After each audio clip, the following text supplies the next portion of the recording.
अनुपमा की हालत देखकर प्रेम ने रई को मारा थप्पड़।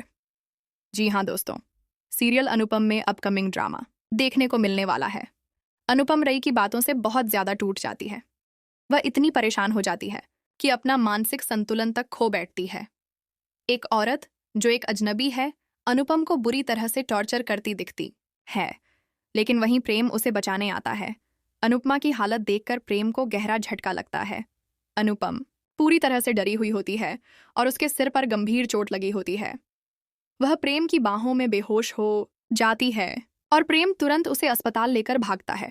डॉक्टर बताते हैं कि अनुपम के सिर पर गंभीर चोट लगी है और शायद इसी वजह से वह होश में नहीं आ रही है। डॉक्टर कहते हैं कि जब तक उन्हें होश नहीं आता तब तक कुछ नहीं किया जा सकता। रई की आंखों में आंसू आ जाते हैं।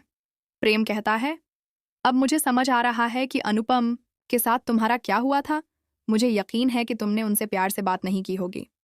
रई कोई सफाई नहीं दे पाती और माफी मांगने लगती है। प्रेम गुस्से में कहता है, तुम इतनी कैसे बदल सकती हो रई? तुम्हें पता है उन्होंने तुम्हारे लिए क्या क्या नहीं किया, और आज वही औरत जिंदगी और मौत के बीच जूझ रही है। अगर आज अनुपम को कुछ हो गया तो तुम भी वहीं खड़ी हो जाओगी जहां तुमने अपनी माँ को खड़ा किया था। रई कहती है, मैंने जानबूझकर ऐसा कुछ नहीं किया, लेकिन तुम जानते हो हमारे घर की हालत उनकी वजह से ही बिगड़ी।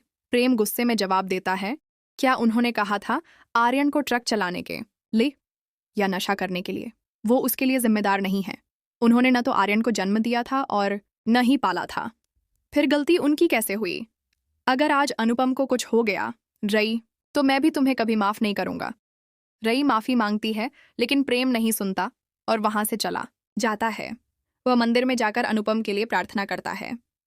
रई बाहर से अनुपम को देखती है और कहती है, माँ प्लीज एक बार उठ जाओ, मुझे इतनी बड़ी सजा देकर मत जाओ।